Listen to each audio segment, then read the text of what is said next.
రాష్ట్రంలోనూ అనేక రాజకీయ పార్టీలు పనిచేశాయి.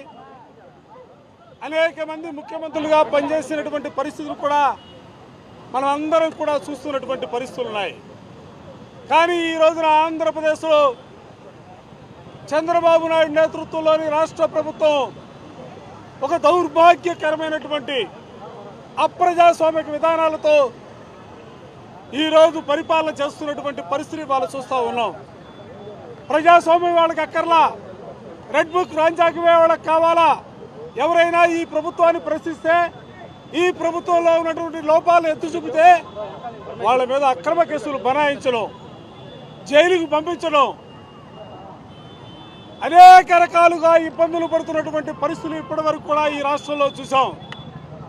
ఈరోజు మరో అడుగు ముందుకేసి అక్రమ కేసులు పెట్టడమే కాకుండా, అరెస్టులు చేయడమే కాకుండా వాళ్ళ సంబంధించినటువంటి వ్యాపార సంస్థల్ని, విద్యా సంస్థలపైన కూడా దాడులు చేస్తూ ఆర్థికంగా, మానసికంగా కుంగదీయాలనే ఒక ప్రయత్నం ఈ రాష్ట్రంలో జరుగుతున్నటువంటి పరిస్థితులు మనం చూస్తూ ఉన్నాం. దానిలో భాగంగానే ఈ రాష్ట్ర ప్రభుత్వం నిర్వహించినటువంటి డిఎస్సిలో అనేకమైనటువంటి లోపాలు ఉన్నాయి.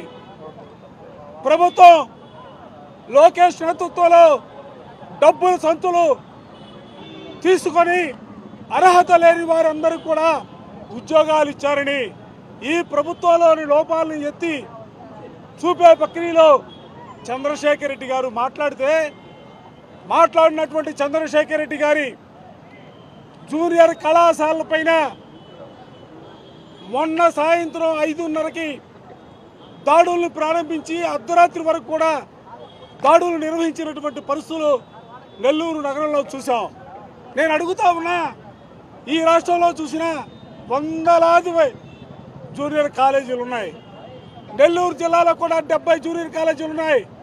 ఏ కాలేజీ మీద కూడా దాడి జరగల, ఏ కాలేజీ వాళ్ళు కూడా పిలిచి మాట్లాడాల. కేవలం చంద్రశేఖర్ రెడ్డి గారికి సంబంధించినటువంటి కాలేజీలపైనే దాడులు. దీన్ని ఏమంటారని అడుగుతా ఉన్నా. నిజంగా మీకు చిత్తశుద్ధి ఉంటే నారాయణ కాలేజీల మీద దాడులు చేయాలి కదా, చైతన్య కాలేజీల మీద దాడులు చేయాలి కదా, లేదా మరో ఇతర సంస్థలపైన దాడులు చేయాలి కదా. ఎవ్వరి విద్యా సంస్థల మీద దాడులు జరగవు. కేవలం చంద్రశేఖర్ రెడ్డి గారు ప్రభుత్వాన్ని లోపాలను ఎత్తి చూపే ప్రక్రియలో మండల్లో మాట్లాడినా, బయట మాట్లాడినా, ఆ రోజు తిరుపతి లడ్డుకు సంబంధించి హెరిటేజ్కి ఇందాపూర్కు ఉన్నటువంటి సంబంధాలు, వాళ్ళ బంధాలు చెప్పినటువంటి పరిస్థితుల్లో ఆ రోజున తిరిగి ఈ రోజున దాడులు చేస్తూ ఉన్నారు. అందుకనే వైఎస్ఆర్ కాంగ్రెస్ పార్టీగా ప్రీతం రేకులు జగన్మోహన్ రెడ్డి గారి నేతృత్వంలో ఇవాళ శాసన మండలి బృందం 18 మంది శాసనమండలి సభ్యులు నెల్లూరు నగరానికి రావడం జరిగింది. ఇది చంద్రశేఖర్ రెడ్డి మీద జరిగినటువంటి దాడిగా వైఎస్ఆర్ కాంగ్రెస్ పార్టీ భావించటలా, ఇది వైఎస్ఆర్ కాంగ్రెస్ పార్టీ మీద జరిగిన దాడిగా భావిస్తూ ఉన్నాం. ఇది మరో అడుగు ముందుకేస్తే ఈ రాష్ట్రంలో ఉన్నటువంటి విద్యా సంస్థలపైన జరుగుతున్నటువంటి దాడిగా మేము భావిస్తూ ఉన్నాం. మేము కూడా 5 సంవత్సరాల పాటు ఈ రాష్ట్రంలో పరిపాలన చేశామే, ఏనాడు కూడా విద్యా సంస్థల జోలికి వెళ్ళినటువంటి పరిస్థితి లేదే. ఇవాళ కొత్తగా సాంప్రదాయాన్ని తీసుకొస్తా ఉన్నారు. ఇవాళ మీరు తెస్తున్నటువంటి సాంప్రదాయం రాబోయే కాలంలో 29లో ఈ రాష్ట్రంలో వైఎస్ఆర్ కాంగ్రెస్ పార్టీ అధికారంలో రావటం ఖాయం. ఆ రోజున ఇదే సాంప్రదాయాన్ని మేము కూడా కొనసాగిస్తే ఈ రాష్ట్రంలో విద్యా సంస్థల పరిస్థితి ఏంటో ఒక్కసారి ఆలోచించమని విద్యా సంస్థల యజమానులు కూడా విజ్ఞప్తి చేస్తూ ఉన్నాం.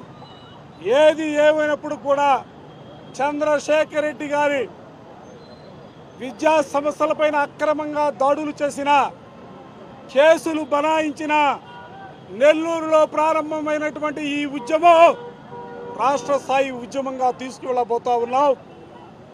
ఈ ప్రభుత్వాన్ని స్తంభింపజేసే కార్యక్రమంలో కూడా వైఎస్ఆర్ కాంగ్రెస్ పార్టీ సిద్ధపడుతున్నటువంటి పరిస్థితులు. నేను అందుకే చెప్తున్నా, మీకు నిజంగా దమ్ముంటే, ధైర్యం ఉంటే నీకు కానీ మీ పుత్రుడు లోకేష్ కానీ రాజకీయాన్ని రాజకీయంగా ఎదుర్కొనండి. రాజకీయాల్లో మేము ఆరోపణలు చేస్తే మీరు అధికారంలో ఉన్నటువంటి మీరు ఆధారాలు సహా ప్రజల ముందుకు రావాలా. అది తప్పించి మేము భయపడతాం, మేము అక్రమంగా కేసులు పెడతాం, జైలుకి తీసుకెళ్తామంటే ఇక్కడ భయపడే వాళ్ళు ఎవ్వరు కూడా లేరన్న విషయాన్ని ఇవాళ నెల్లూరు ఉండే ఈ ప్రభుత్వానికి స్పష్టంగా చెప్తా ఉన్నాం. ఇవాళ సహజంగా తనిఖీలు అనేది ఒక నిర్దిష్టమైనటువంటి కార్యక్రమం తీసుకొని విద్యాశాఖ అధికారులు సహజంగా ఎక్కడైనా ఎప్పుడైనా చేస్తూ ఉంటారు. కానీ ఇక్కడ కూడా నిర్దిష్టమైనటువంటి కార్యక్రమే. కేవలం చంద్రశేఖర్ రెడ్డి గారికి సంబంధించినటువంటి విద్యా సంస్థలపైనే దాడులు చేశారు. దీన్ని ఏమనాలా? చంద్రశేఖర్ రెడ్డి గారు డిఎస్సిలో ఉన్నటువంటి లోపాలు ఎత్తి చూపుతున్నాడు కాబట్టి ఆయన నోరు నొక్కడానికి, ఆయన్ని భయపెట్టడానికి, ఆయన మరలా తిరిగి నోరు తెరవకుండా ఉండటం కోసం కాలేజీల మీద దాడులు చేస్తూ ఉన్నారు. ఇది మంచి పద్ధతా? మన ప్రజాస్వామ్యంలో ఉన్నాం కదా. ప్రజాస్వామ్యంలో ఇవాళ ఈ రాష్ట్రంలో ఉన్న వాళ్ళందరూ కూడా వైఎస్ఆర్ కాంగ్రెస్ పార్టీకి సంబంధించిన రకరకాల పార్టీలకు సంబంధించినటువంటి వ్యక్తులు విద్యా సంస్థలు నడుపుకుంటారు, వ్యాపారాలు చేసుకుంటారు. కానీ ఏలు పెట్టి చూపి వైఎస్ఆర్ కాంగ్రెస్ పార్టీకి సంబంధించిన పర్వతరెడ్డి చంద్రశేఖర్ రెడ్డి గారి మీద దాడి, అది ప్రతీకార దాడిగానే వైఎస్ఆర్ కాంగ్రెస్ పార్టీ భావిస్తూ ఉంది. మేము కాదు, ఇవాళ ఈ రాష్ట్రంలో ఉన్నటువంటి ఏ ఒక్కరి కదిలించినా కూడా ఇది ప్రతీకార దాడిగానే భావిస్తూ ఉంది. మొన్నటి నుంచి మా ఎమ్మెల్సీ గారైన పర్వతరెడ్డి చంద్రశేఖర్ రెడ్డి గారి విద్యా సంస్థల మీద సోదాలు నిర్వర్తిస్తూ దాడి చేశారు. ఇప్పుడే మా ఎమ్మెల్సీ గారైన అప్పిరెడ్డి గారు చెప్పినట్టుగా ఈ నెల్లూరులో 70 కాలేజీలు ఉంటే ఒక్క చంద్రశేఖర్ రెడ్డి గారి కాలేజీల మీద ఎందుకు దాడి చేశారు? ఎందుకంటే మొన్న జరిగిన డిఎస్సిలో చాలా అవకతవకలు జరిగాయి. దాని మీద అతను ప్రశ్నించారు. సాక్ష్యాధారాలతో సహా ప్రెస్ ముందుకు వచ్చి చెప్పడం జరిగింది. సిబిఐ ఎంక్వైరీ చంద్రశేఖర్ రెడ్డి గారు, మా పార్టీ, జగనన్న మేమందరం కోరడం జరిగింది. అసలు మీరు తప్పు చేయకపోతే సిబిఐ ఎంక్వైరీకి ఎందుకు భయపడుతున్నారు?